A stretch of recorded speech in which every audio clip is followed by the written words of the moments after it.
All right, so today we're going to be discussing basic threes rotation, and we're going to be turning Slime Gaming into an Rocket League esports powerhouse. I just took a game clip of a replay while on my Xbox, and I'm going to commentate over, so I'm not sure how it's going to work. I did miss the first 10 seconds of the replay, but it's all good. We get scored on pretty early here. So we're going to be looking at what happened. So Thomas was on the ball, and he got beat.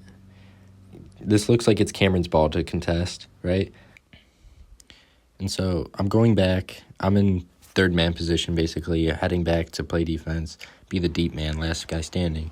Thomas here cuts, which is great. I love what's going on. Cameron's touch it was fine. Thomas cuts, makes a play on the ball, which is wonderful, and I'm going to be back behind him to defend anything. The issue is Thomas's touch, I couldn't really tell if it was a 50 or he just hit it into the sidewall, but hitting it into the sidewall is a bad play 90% of the time. It's just something that you should avoid pretty much at all costs unless you know you have a teammate nearby. The ideal touch there would have been a 50 straight back towards our net, not necessarily on target, but back to our side of the half. Since I was behind him, I would have had a free play on the ball, either boom it downfield or take possession, whatever. The other options would have been to just 50 kill it where it is or try to 50 to the other side of the field. There's the three basic positions in Rocket League: first man, second man, third man. We're going to be talking about those more later, but here I'm playing first man, right? And Thomas and Cameron are both kind of in second man position. There should ideally be one person back here behind the half field line on the opposite side of the field of the ball, covering any 50s that go out that way or any big clears they'll be able to control. The second man is just trying to play off the first man's 50. So I had a pass back to Thomas who, it just went over his head. But we didn't have that third man, so now we kind of scramble back on defense, and we're just on our back feet, So that was really just offensive positioning, gave them possession and an attack. Here, Cameron gets a great pinch on the wall to clear it. Unfortunately, it goes to them. Let's see. So Thomas goes, Cameron gets the pinch, and then, all right, I don't know what I'm doing with the replay here. All right. I think this was just, I think that goal kind of stemmed from our scrambling on back to defense from the poor offensive attack. So here Thomas got first man. Good clear, able to follow it up. Honestly, that's poor from me. I probably should have been behind Cameron there. Instead, I cut to try and get the ball there. This ball is all Cameron's, right? Cameron should be going for this ball, and Thomas should be going to the back post.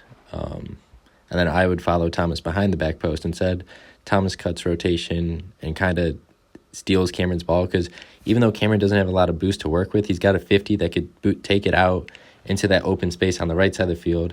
Thomas would have been able to play that 50 since he would have been in that away from the play.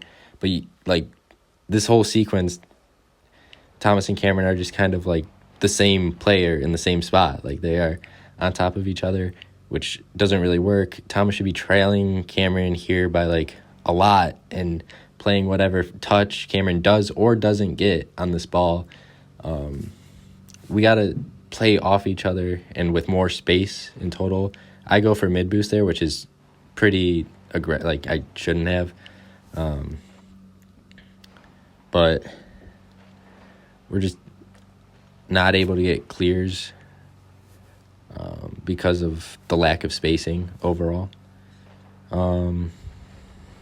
Again, we're both going for it. So the thing I'm going to show at the end has a really good, it shows the ideal spacing, and because you want to cover as much of the field as possible, right? And when we're on top of each other, we're not covering very much field.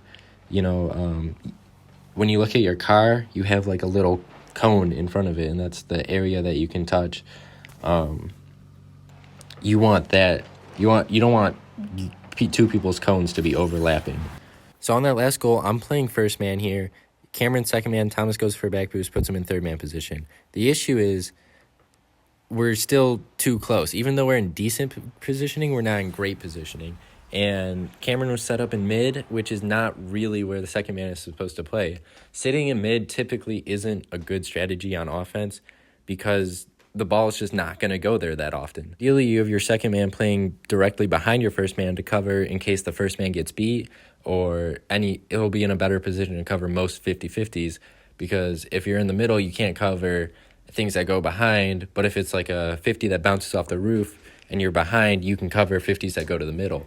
I found this image online, and this really does a fantastic job of explaining what the ideal offensive strategy should be. So if you're first man, that means that you're the player that's on ball while it's on their side of the field, right? And the ideal play that you can make every single time as first man is to take a 50 and then just get out of there. Literally just 50 and take a wide rotation around the field, drive down the line of their goal line, try to get a bump or a demo on the goalie if you can, and if you can't, try to steal their boost, and then get back behind the third man. Third man becomes second man becomes first man, right? Second man's role is to play off whatever the first man does. So if it's a dead 50, doesn't go anywhere, then second man takes a 50. We keep doing this.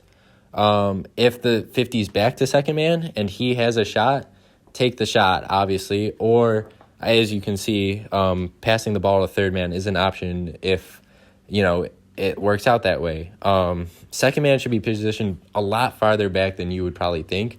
You want him behind that midfield line. A big point of emphasis that I want to touch on for any position that you're in, first man, second man, whatever, is if you miss the ball, just rotate away. Don't turn back around and try to get another touch on the ball. Don't linger around the ball. Literally try to get out of there as fast as you can and get behind the play. Take a wide rotation, back to the back corner boost or wherever you can for the play, and just get behind the next man. So because your teammate's going to be coming in at the ball at a better angle than you would be able to make a touch if you just turn around and try to make another touch, right? We have to play off each other as best as possible. And then as third man, primarily you're going to hope that you get put in a position where you can rotate and become second man, right? It's just like literally is a rotating cycle. First man, second man, third man, first man, second man, third man. You go throughout them. But third man's main job is to protect any balls that get cleared way downfield. They become the first man on defense. And ideally you just stall enough time for your teammates to get back and help you defend. Third man should be playing diagonally across the field from where the ball is. Again, like I said with the cones, we want to cover as much of the field as possible. One last thing is going to be, I just want to make sure that we are trying to get our small boost pads as much as possible. I mean, going for the corner boost is great, but a lot of times it just takes you out of the play or whatever. So if you can rotate around that football shape, or even if you have to just in the straight line back, whatever you can do to get as many small boost pads as possible when able, just be mindful of the small boost, trying to get those when you can. Also, just making sure that we're not just boosting around the field to pick up more small boost pads, because then you won't be able to go for aerial plays. You'll be able to get back a lot faster, but you're not going to have any boost to do anything once you get to the ball. All right, well, that's going to do it for today's film sesh. I hope you got something you can take away. If you got any questions, let me know, and slime out.